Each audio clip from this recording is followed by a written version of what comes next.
Hello, beautiful people. Welcome to JAPADA, where we showcase Nigerians with hearts that bleed for the success of our beloved country, Nigeria. On today's episode, we'll be having not one, but two lovely men seated with us to discuss their background and eventual homecoming with a mission. A dream team created in the late 2000s to provide world-class cardiology services to the Nigerian people and still going strong today. We'll get into the heart of their story right here on Nigeria's favorite show, JAPADA.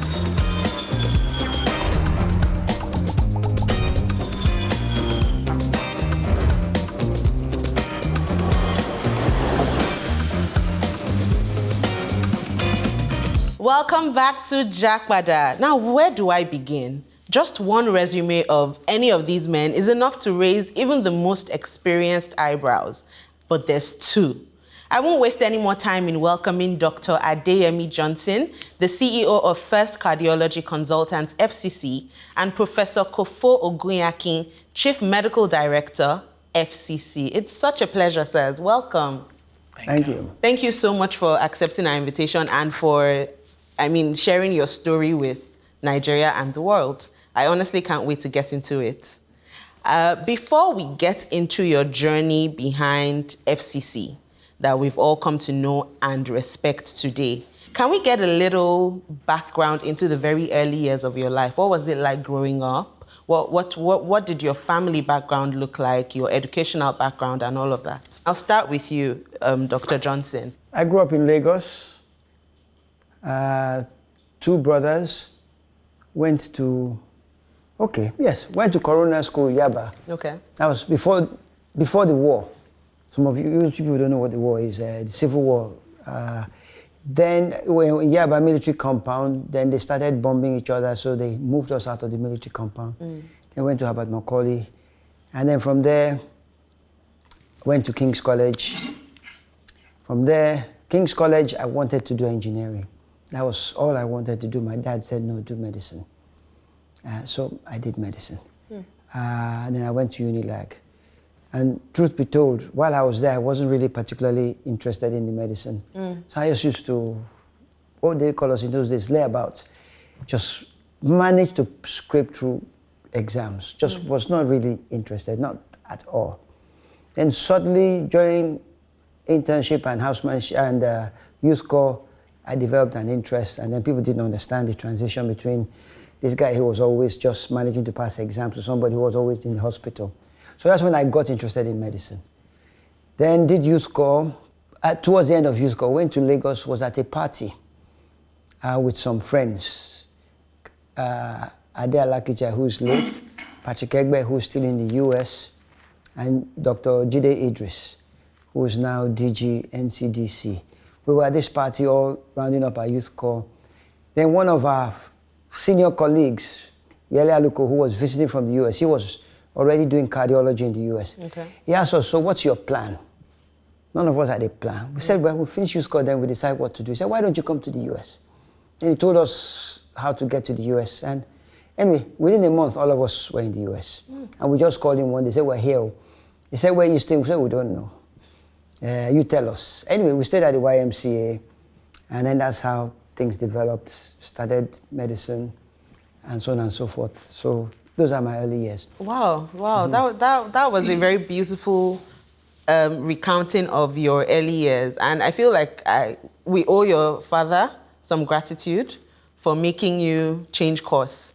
Because I wonder what your life and, by extension, the world would have looked like today if you had become an engineer? I would have had more money.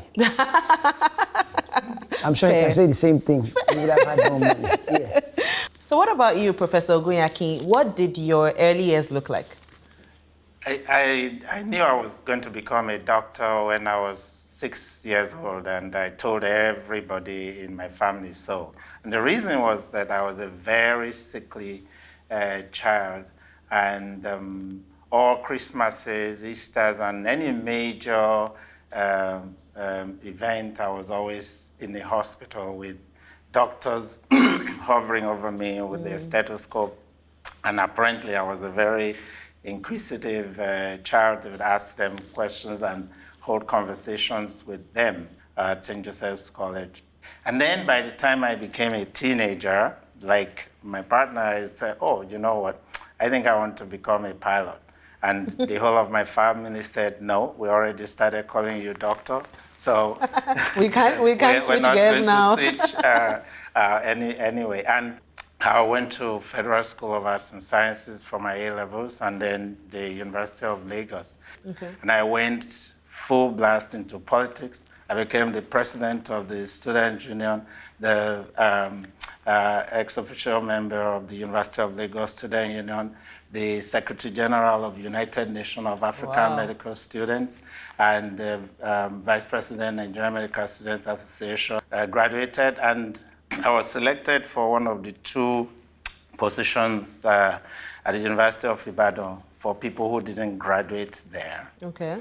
But I forgot the resumption date because I was in England, didn't want to come back. So my dad called me and said, when is this house job? I said, you won't believe I missed my start date. So he said, well, so?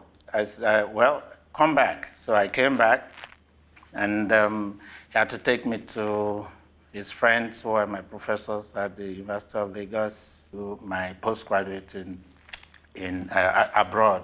And I had taken American exams in my 4th year, which was possible. Many people didn't realize it was possible at that time. But so I had planned to go to England and then go to America. And then I got to England, I realized I could take the exams. And I took the exams, then I started working. And then it became more appealing to be in England because America had to go through the match, and I hadn't gotten myself ready for that. So that's how come I had my first postgraduate in England. And I would have probably stayed there, and I needed to come back here to become a senior registrar. Okay. And by the time I got to that stage of my training, University of Lagos had been shut down because of military coup and some of those instabilities of those days. And then my family said, you know, you are a troublemaker, you are a student union leader. If you come back, you'll probably be killed because you wouldn't shut up. And so I decided to stay. And then what made me go to America? I was already trained in England as an internal medicine specialist pretty much because of the training was incredibly good those days. And they gave me a job on the spot. So I went to America.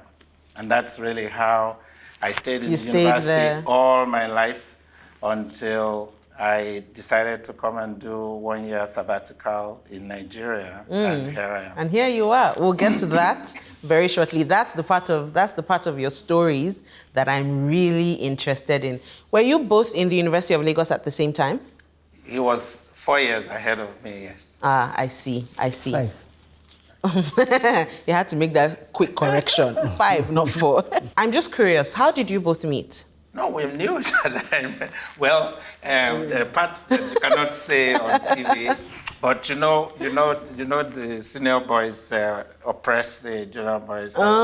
Yes, so you organize your parties and you would do a lot of homework, and your homework would disappear between midnight and 1 o'clock. So who was the party organizer between you both? So like me, party organizer, him, the people make the work disappear. Oh, is that true? Is that correct?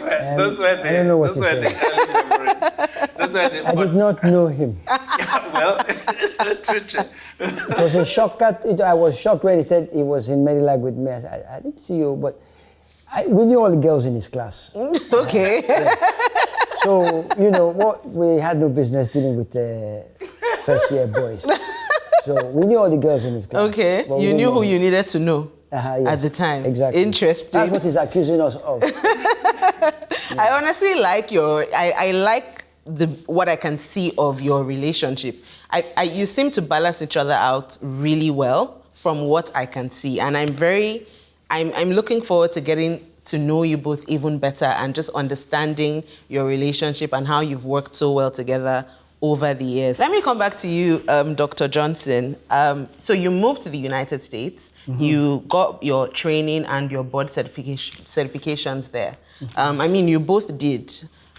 At what point did it become clear to you that it was time to move back home? Well, I never wanted to stay in the US for long. So when you were leaving, you already knew that... Well, no, it didn't quite work out that way. Just one thing after the other. I qualified, then did internal medicine, then from there did cardiology, and then they kept inventing new subspecialties, so I kept doing them. And what kept me doing those things is the white people over there were sort of condescending to us. They said, no, you can't do this, you can't do this. So I said, okay, I'll show you. So that's how I did every subspecialty till I finished. Then I just continued. I went into private practice in California, and from there to North Carolina. So I spent a total of 28, 29 years there. That's a long time. So at the peak of my career, I was tired of America. I just was tired. So I just said, I'm going back home. What about America would you say made you tired? Well, it's two things. One was getting tired, and two was knowing that there was something calling me back home. Can't tell you what it was, maybe craziness, stupidity, I don't know, but I had this calling to come back home. And I kept looking at Nigerians going abroad for medical care, ingrown toenail, little things, they go abroad. And then they end up seeing a Nigerian, So I said, let me go back and at least bring my own specialty back home. So that was always on my mind. Okay. And then I got to the top of where I could get to, earning a lot of money, and I just decided I'm not happy here. My mind wants to go home. My spirit was back home. I just said, one day I just quit. They didn't believe me. I just quit, said, I'm leaving. And then started making plans to go back home. But I was one of those that came home regularly. Okay. So I'd never really disconnected from the system. I was always coming back home. So Nigeria never felt like a strange place? No, never did, no. America felt strange.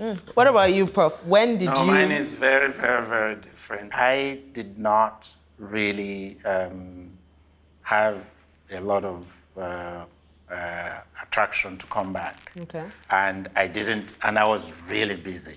I was chasing, you see, I don't do things in halves. And I was chasing my academic career, so I stay in academics, and I go through cycles of writing abstracts, writing manuscripts, chasing the next grant, etc., etc. But I now got to where I'm on selection committees to interview from medical students to residents to fellows. And I kept seeing this recurring theme that the black candidates who would, on paper, blow everybody else out of the waters, that there were other intangibles. So, for example, if you went to Harvard or Johns Hopkins, on a scale of 100, you got scored 15. Whereas you went to a state university, for example, you got 5, even though you made the same degree. If you came from Nigeria, probably 0 or 1.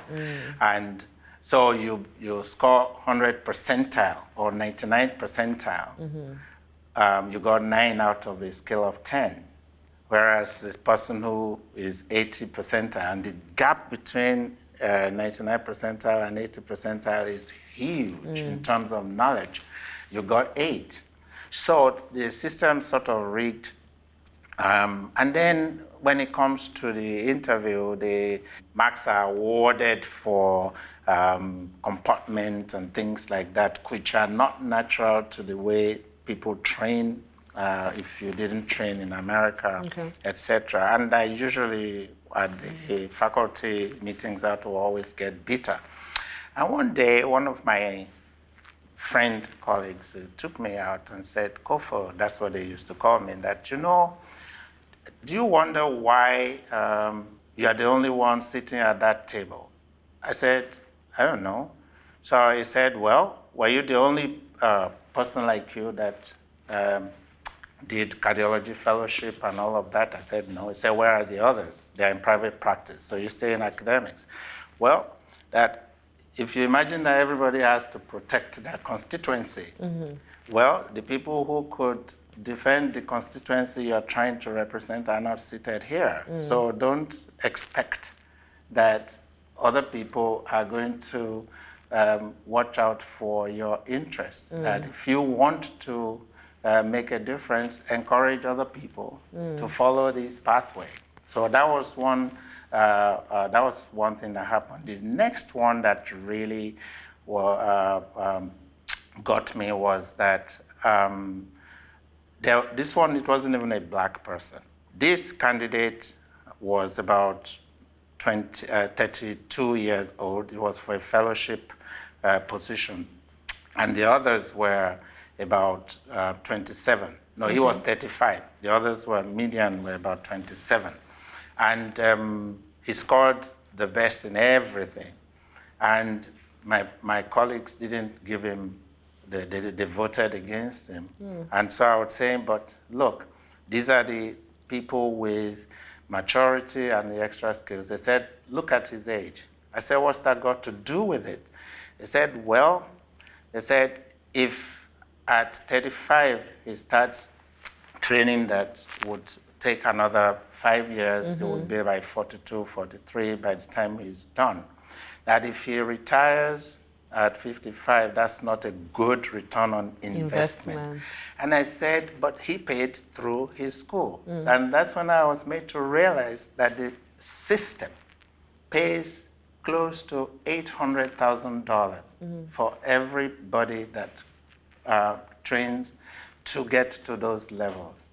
And you know, I got home and I just started having this guilt pang that, okay, you know, Nigeria paid my own 800,000 or whatever, and I never worked a single day. I left 3 days after national service, which was obligatory work, but never like actually work. And so I started thinking that, okay, I have to come and do 1 year sabbatical. Okay.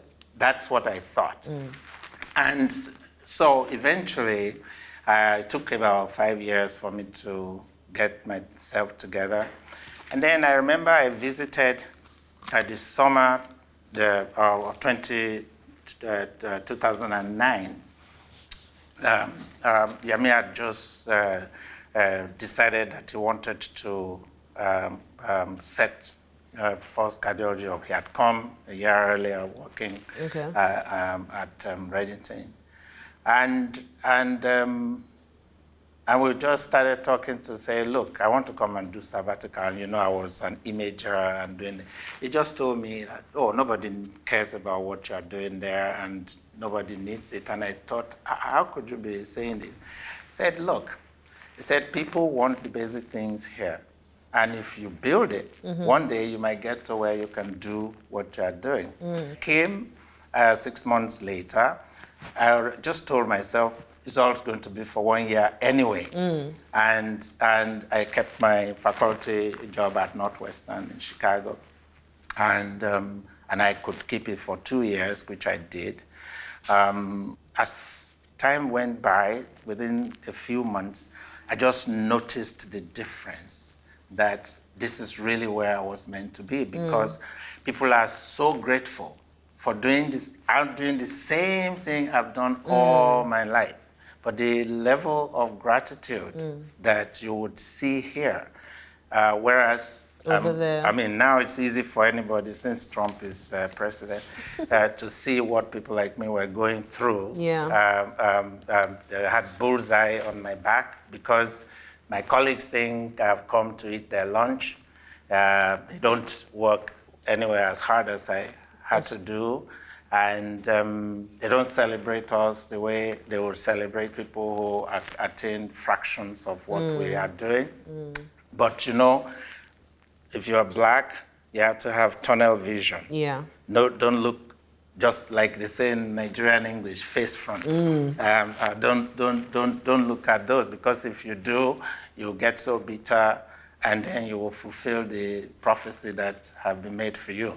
But I saw that, and it just occurred to me that now that my eyes are open to the realities of what normal should be, I couldn't really find myself back in the old situation before.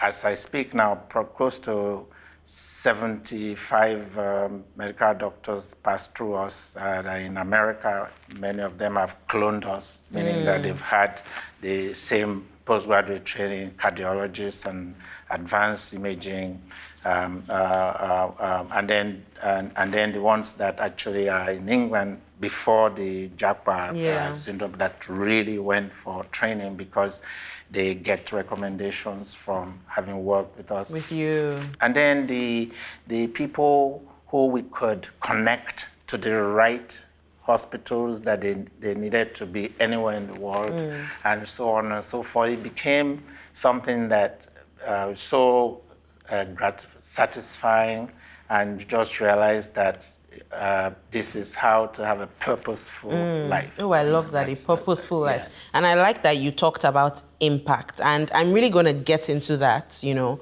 just what you both have been able to achieve with your hospital. But before we get to that, I want us to play a little game. It's nothing too serious. I think it's a game that we can all handle. And yeah. So this is going to be a joint effort. What I want is a list of 10 street food items that can be found on Nigerian roads that are healthy. Healthy.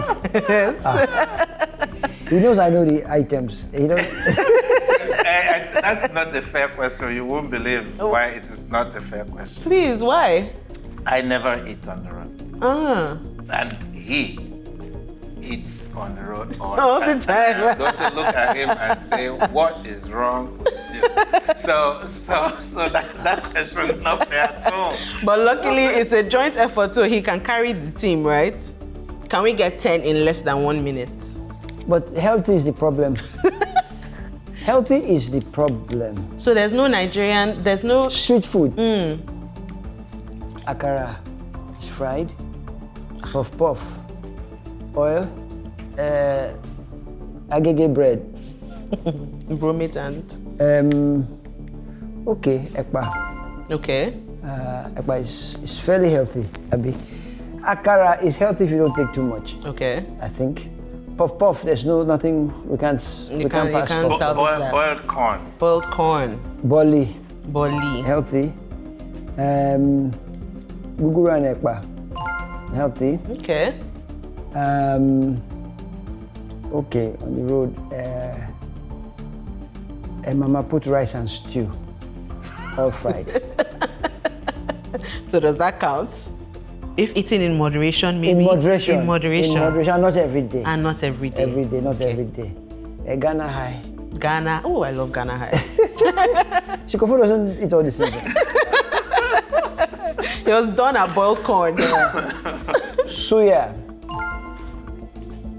can be healthy, but not tozo, no. But suya can be healthy. Okay. I think suya can be healthy. Okay. Yam chips, no. They add sugar and it's fried. Plantain chips. Plantain chips. Plantain chips can be healthy, I hope. If it's not too salty, yes. If it's not too salty. Just one, we need just one more. I'm just trying to see myself going to Abeokuta now. Where do we stop and buy? I don't know if it's really street food, but where you eat,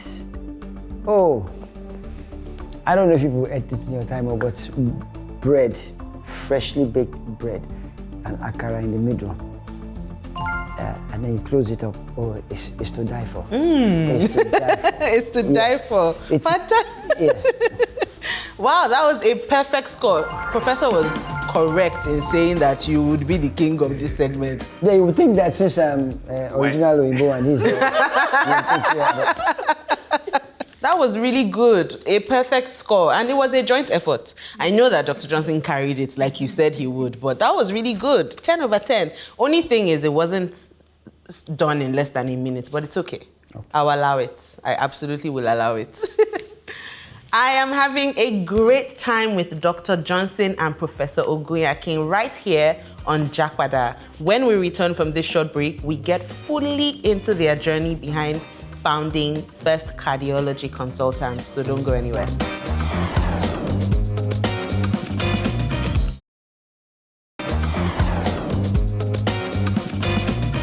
Welcome back to JAPADA. I'm still here with Dr. Johnson, the CEO at First Cardiology Consultants, and Professor Ogunyankin, the Chief Medical Officer at First Cardiology Consultants. Now, I want a bit more insight into the journey towards becoming professional partners. But before we get to that, when you both moved back, was there anyone that thought you had made a bad decision and it was a bad idea? Did you get any opposition from the people closest to you?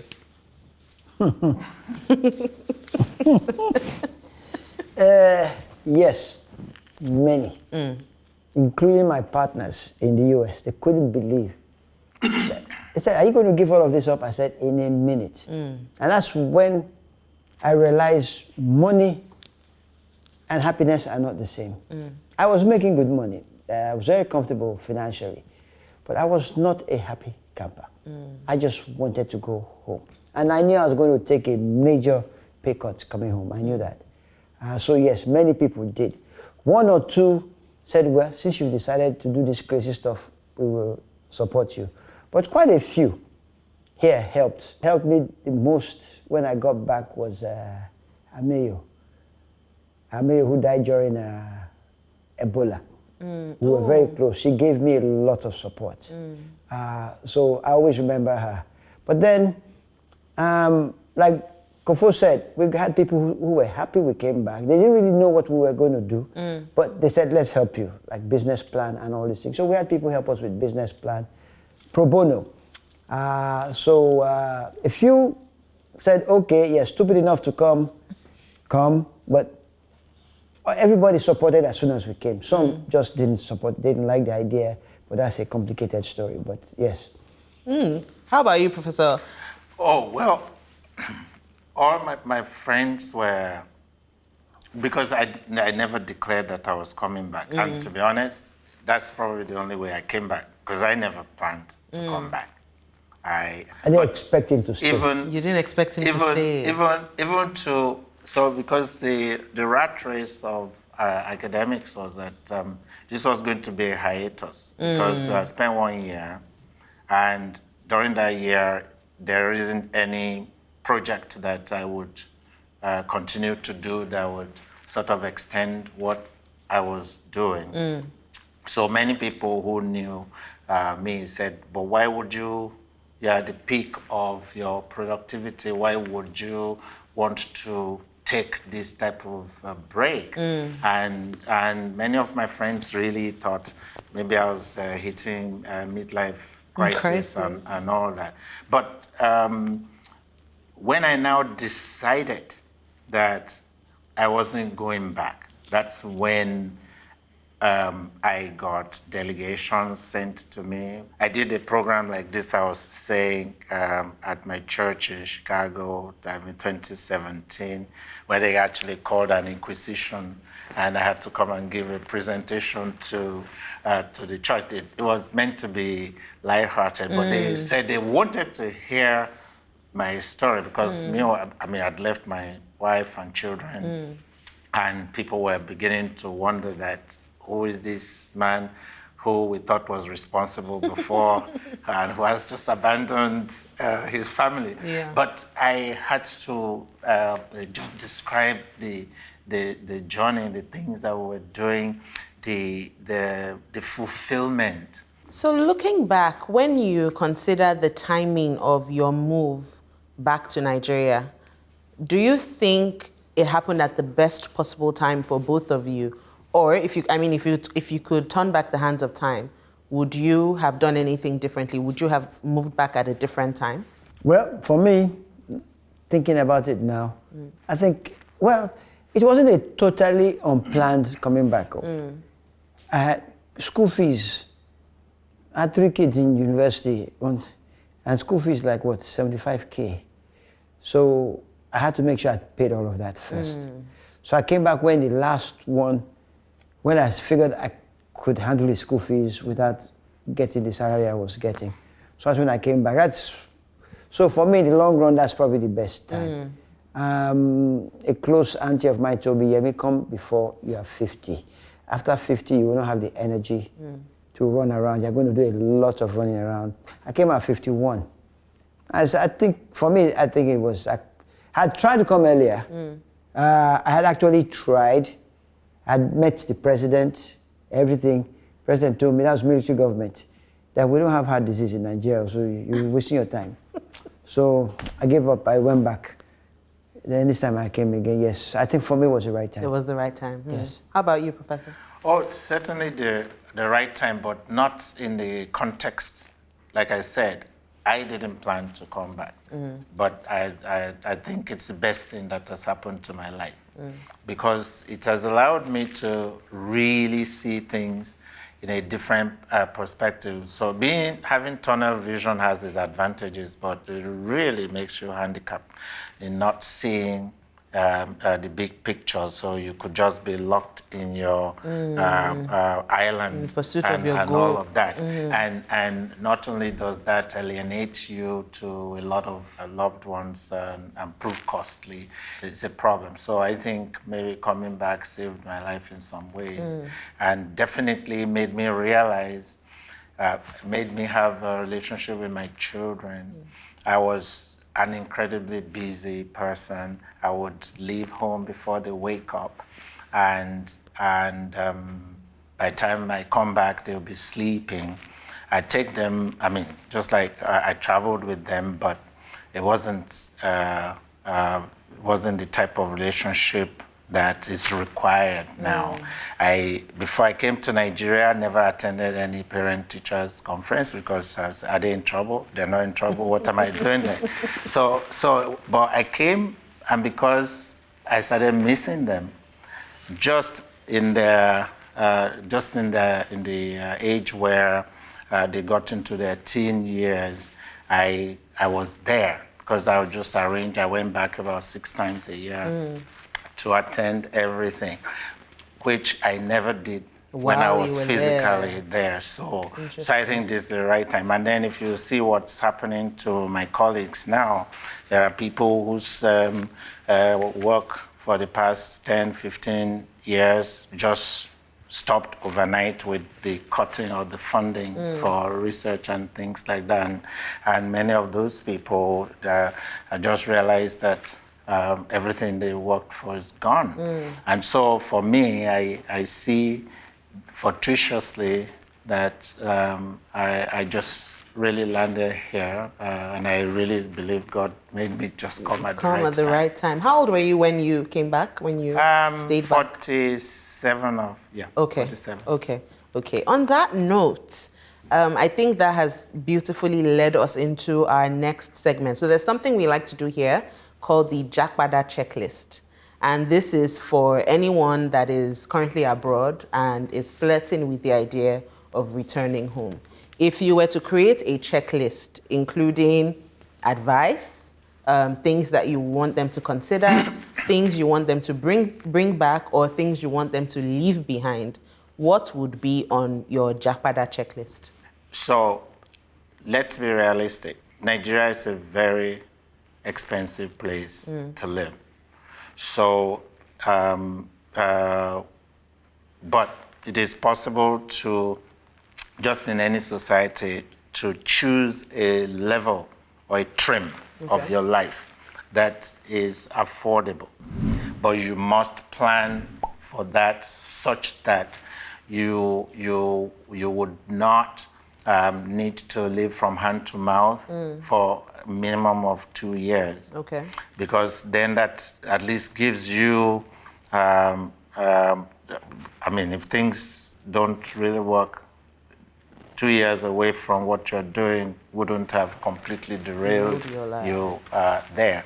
But you got to prepare, which means that a step before that means that you have to save while you're there. So anyone planning to come back actually save.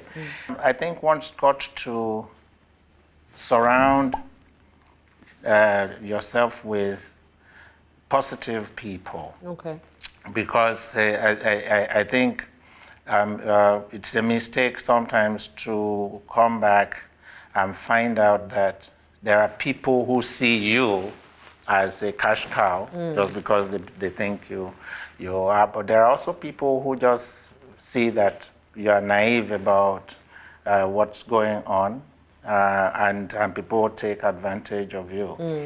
But having said that, there are a lot of people, including people you might not know from Adam, who are watching over you and who are just wanting to make sure that they protect you from the things that you might not know. This is just the place where you can get those extremes. So I think, and they exist everywhere. So it's just a matter of one making room to be able to attract more of such people into your life than the others. others. So I really appreciate that checklist. Thank you. What about you, Dr. Johnson? What would be Well, he has given you the checklist. If you cannot handle chaos, Nigeria is not the place for you. Okay. If you're one of those people that everything must be lined up straight, you are going to have to go back, go front, take a different road. So you have to be ready to embrace that. Once you can deal with that, you'll be able to survive here and you can thrive. And it's important to have friends who are going to help you. Do not think you can do it by yourself. I don't think any of us who have come here and are still here survived without friends. Friends really helped me. Good friends really helped me. I stayed free of charge in a friend's house for a year, things like that. You've got to have good connect. So don't abandon Nigeria for 10 years, not come back once and then suddenly show up. You are going to have a very hard time. If it's in your head to come back, start coming back. Get your contacts back, because that's how you learn to deal with all of this. That's how you learn to deal with all of it, because it's not an easy place, but it's a happy place. Once you can find a happy medium somewhere, I'm living on less than 25% of what I was getting in the US, and I'm much happier. Wow. So people think we're loaded with money. At all. Like when I was in the US, I used to buy a new car every 2 years for me and my wife, cash, no problem. I have not bought a new car since I've been back in Nigeria. It's Tokumbo, used, freshly used, it's all Tokumbo, hand me down, but I'm still, and it's friends who help you out. So that's the most important thing, I think. Okay. You need a good support network. I thought, amazing. I feel like I can argue that Professor Ogunyankin seems to be the kind that likes for things to be planned out thoroughly. And he's still here, and he's thriving, and he's happy. Yes, but yeah. I used to have I'm here with him. I got you. When he's about to derail, then I say, come back. Got you. Yes. I am having an incredible time here on JAPADA with Professor Ogunyankin and Dr. Johnson. And when we return from this break, we will still be here and still going fully into the conversation on their return home and the business that they've been able to build since. So don't go anywhere.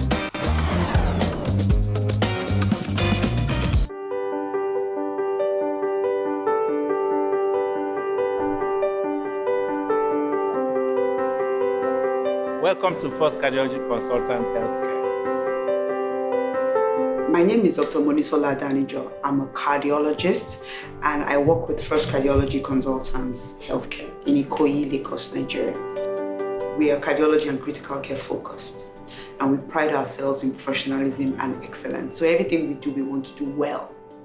And because of that, we always look out for the latest in clinical practice.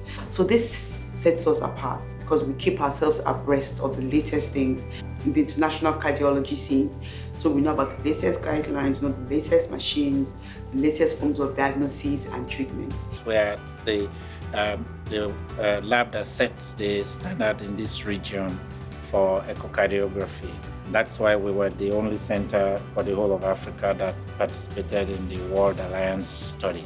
We do that because we have these equipments that are very uncommon, because they are very expensive, and they are research tools. So more than what we could just do if we were doing this for commercial purposes, but because that's our research interest. And we can do more advanced quantification of how the heart works, like myocardial work and flow velocimetry and other stuff that are currently in the realm of research. But that's really the type of things that I was doing in America.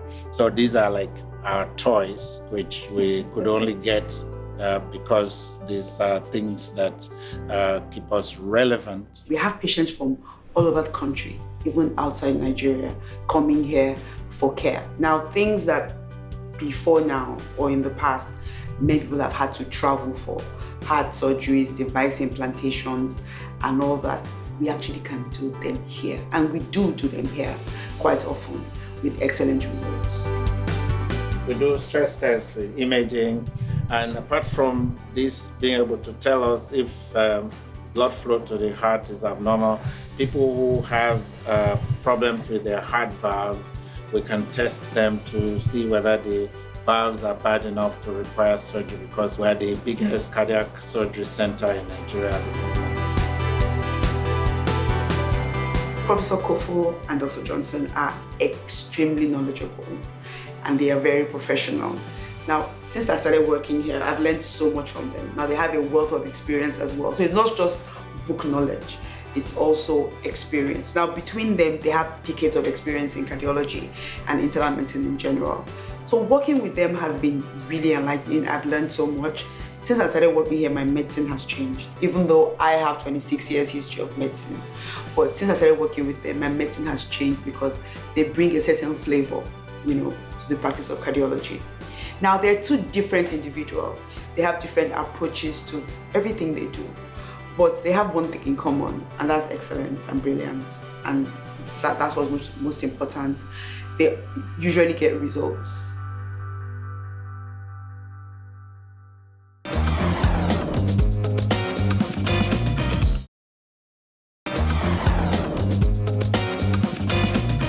Welcome back. This is still JAPADA, and I've got here the brains behind First Cardiology Consultants Hospital. Now, I think it's time for us to fully get into the journey towards building FCC. And I think the first question I would ask is, what would you consider the major hurdle or hurdles that you both had to cross in your journey towards building, this world-class hospital? For me, first thing that comes to mind is cardiology is very expensive. Not because of our professional fees, but the things we use are expensive. And majority of people cannot pay. That is one of the biggest problems. You can do something for somebody. In fact, we have two right now that we're trying to figure out what to do. But they can't pay. There's no insurance. You can't cover it all because you've got to buy the stuff that you're going to put in their body or whatever. And that, to me, is the hardest part. Yeah. The inability to pay. So you can't charge what you would charge to be able to run the place efficiently, buy new equipment. So we end up, especially when we started, buying Tokumbo equipment, because you couldn't just buy brand new. Yeah. The economy did not, it just didn't work out. So you have to invest in biomedical engineers who can help you maintain those things. Okay. The next thing, of course, everybody who's here knows is power. It is incredibly expensive to run a hospital on gen. Luckily now, it seems to have gotten better. We get more NEPA than we get. The best time we had was when we were mistakenly in band C, and they were giving us NEPA of band A. We were very happy. Cost just went down. Then they found out that, these are band A, then it went back up. But power is one, water is the other one. We have always had to get our own water. Okay. It doesn't come from the pipes. So those three things. Well, you consider the major hurdles. He will have some other ones on mind, but those are the ones that stand out to me. Stand out. Yeah. I think I want to go in a different direction with you, Professor. I mean, we've talked about some of the hurdles. Let's talk about some of the joys. Is there an experience you can share or something you remember that kind of signaled to you that I'm making a difference in Nigerian cardiac care? Is there something that happened that made you realize, oh yes, I'm happy I came back. Yes, I am impactful. Yes, I am making a difference.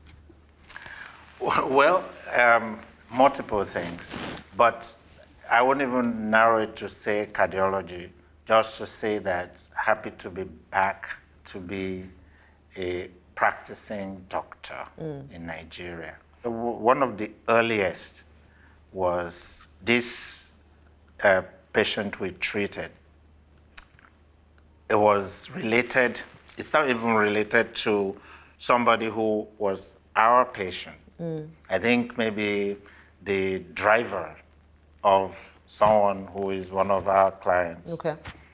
And just said his mother was just collapsing and just, he was just sad.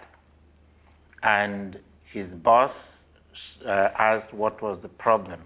And he said, well, she walks a short distance, she collapses and all of that. And she said, okay, why don't you just let, I'll pay, let her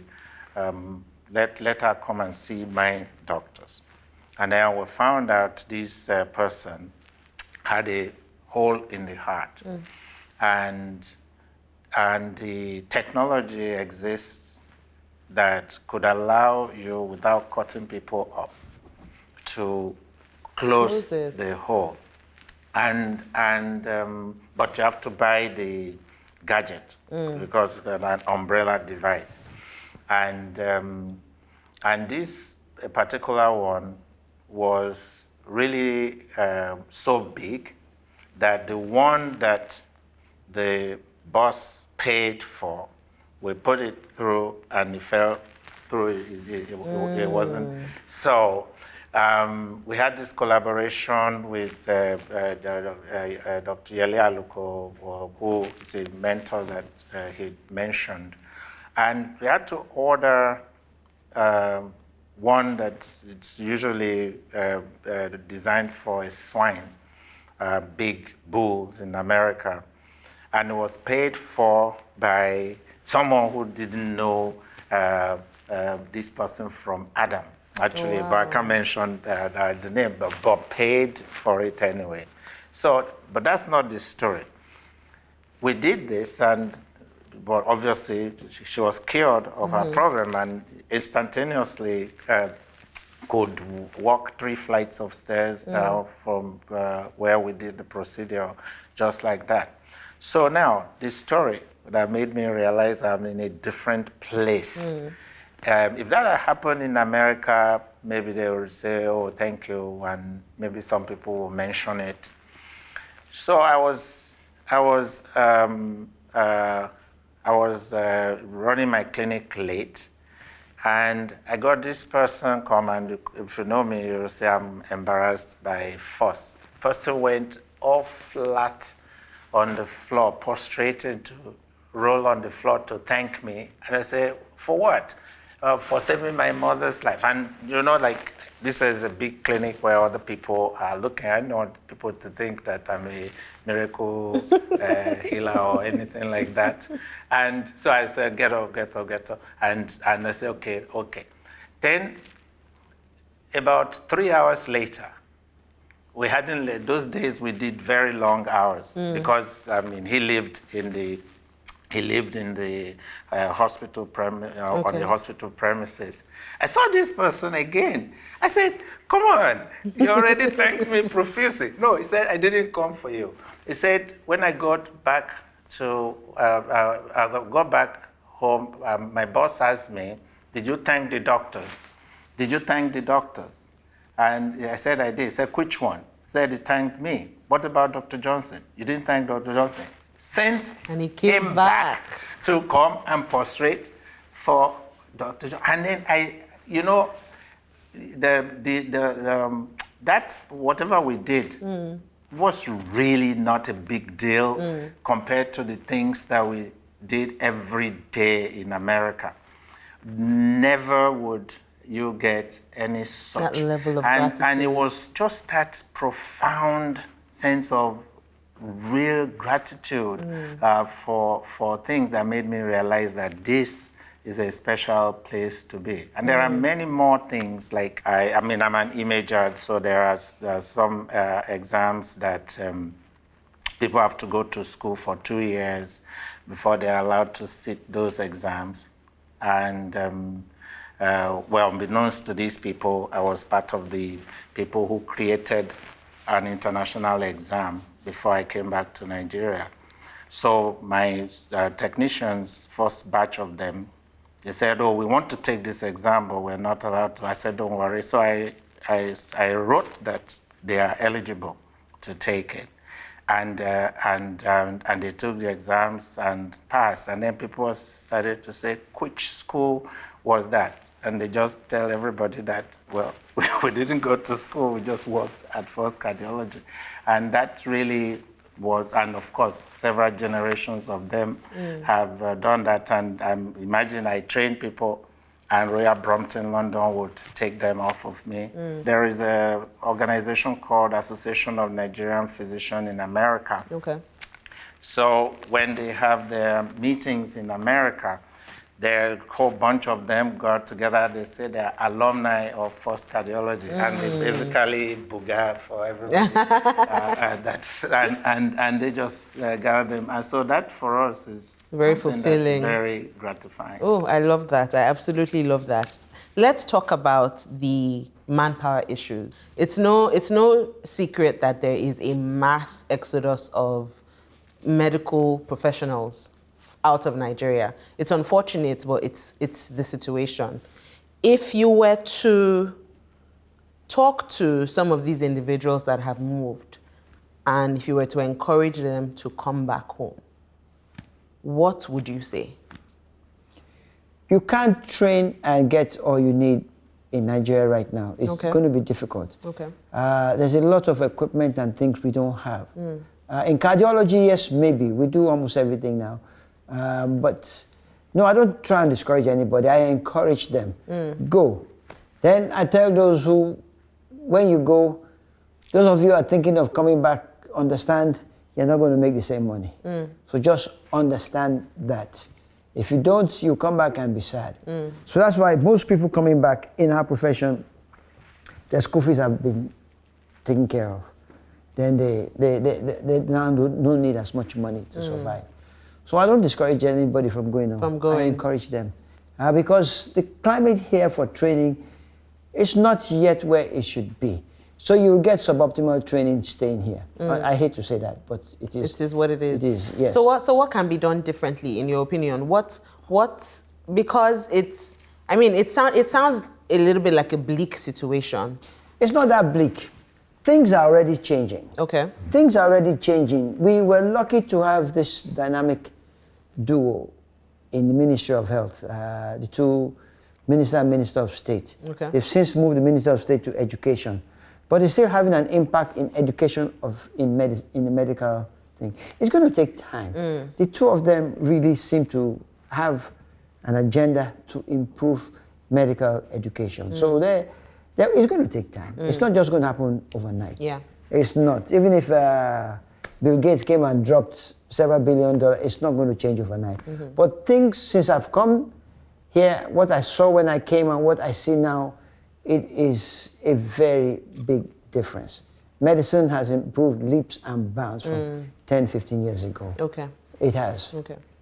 Now, we can't have two world-class cardiologists here with us and not get some quick tips on heart health.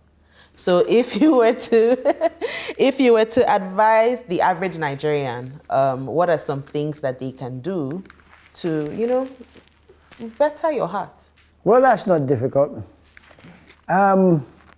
First, when I got back here, 2008, most of the heart attacks were Indians and Caucasians.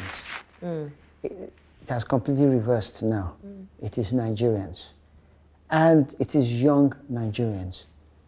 Heart attacks that you expect in 70, 60-year-old people, you're getting in 40, 45, sometimes even 30. And it is all, I would say, majority, 70 to 80% are preventable. And it is mostly lifestyle. And it is not looking after, well, let's start with lifestyle. We have transitioned from traditional foods to fast foods. And all fast foods are fried. It's not good for your heart. Most fried foods have a lot of salts, not good for your heart. We do not exercise anymore. You take Okada to the step of where you're going to. So exercise is now out of it. There seems to be more smoking, and this new thing, these young people smoke Vape? shish kebab or something like that. Shisha. Shisha. Yes. There's no value, no good, nothing good comes out of that. And then some people have high blood pressure, have diabetes, and ignore The signs. ignore not just the signs. They don't take their medications, and they just think it's a joke. Oh, doctor's just saying his own. Many men don't take the medications because they believe it's tied to erectile dysfunction, so they won't take it. So what I tell them is, I say, okay, fine, don't take it. But when you have your stroke, this sex you're looking for is not going to happen anymore. So it's best you take it. We find a combination that will work, that will not cause all of these problems. But lifestyle and following your doctor's advice. And once you get to 30, have a general practitioner. Go for routine checkups, and they'll pick things up early before it becomes a major problem.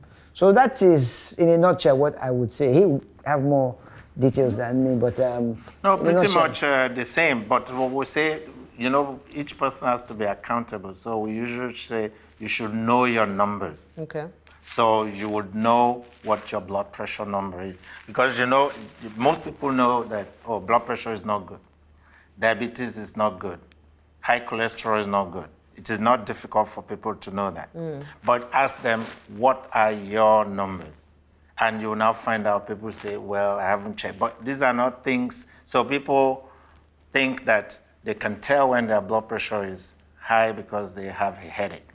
Well, most strokes happen to people whose blood pressure are in the range of 145, 150, not even the 200 or 2 something that people think of. So if you are not checking, you don't know. You will be compelled to do something about it. Or ask for help. And that's really the best advice that one can give. I love that. Work on your lifestyle, know your numbers, and listen to your doctors. What are some of your achievements that fill you with immense pride? Well, the top of the list is the fact that through the research that we were able to do, and empowered, people might not understand, by the fact that we bought equipment that had absolutely no commercial value, but turns out that we were the only one that had those equipment in the whole of Africa, and at the time, the whole of Africa and Middle East. We were the only center that could participate in the World Alliance of Societies of Echocardiography study, where for the first time, the whole world knows what the heart of a black person looks like, called WAIS studies. We had more than 20 publications from that. But we were the center that contributed data for black people. So there are 17 centers around the world, China, India, Brazil, all over, and centers in England and America. But that data would have not been complete if we didn't have data of indigenous Africa living Africans. And the data does show that there are differences, ethnicity-based differences in some of the structure of the human heart. And it is our contribution for First Cardiology that the whole world knows about. Oh, that's pretty major. That's major. What about you, Dr. Johnson? Oh, mine is easy.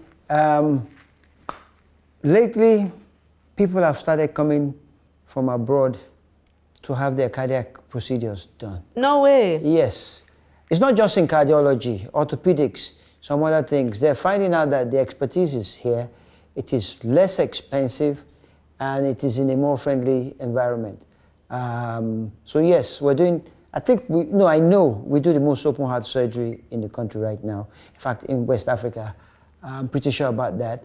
And then my specialty, which is stenting, I don't go through all that, but angioplasty and stenting, we are now doing more and more people coming from abroad to have them done here.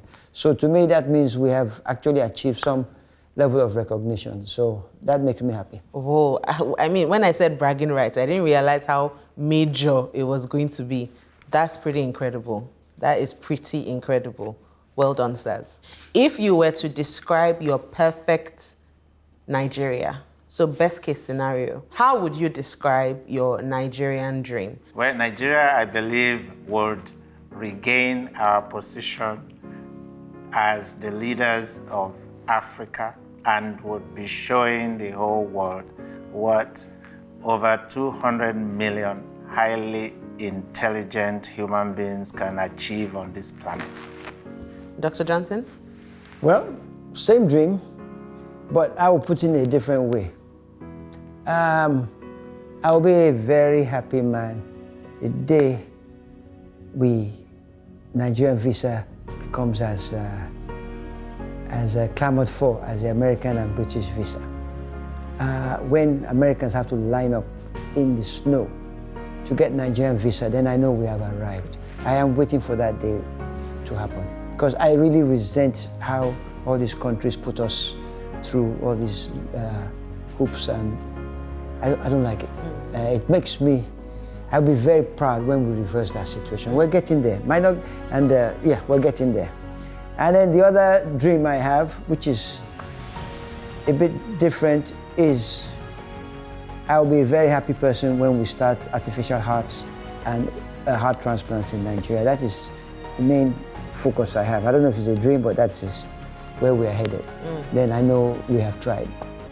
Those are pretty good dreams. I too would love the day that I would see people line up in the snow as well for our visa. I think it would be a beautiful sight. Oh yes, it will be. Yeah, it will.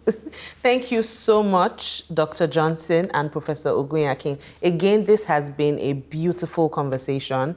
And there's a lot of heart in your stories, and I can only say thank you. And I can only hope that a lot of people watching this will be encouraged by your stories and will JAPADA as well and create some impact. Thank you so much for coming. Thank you. Thank you. Service, sacrifice, standards. These words sum up the work that these amazing men have done for our beloved country. And there are many, many more Nigerians like them out there, bleeding for a cause with hearts of gold. And so I ask you, my fellow Nigerian, where does your heart reside? I know mine is right here, safe and sound in the hands of my countrymen. I'm Mimi Onalaja, and as always, this has been JAPADA. We'll see you next time.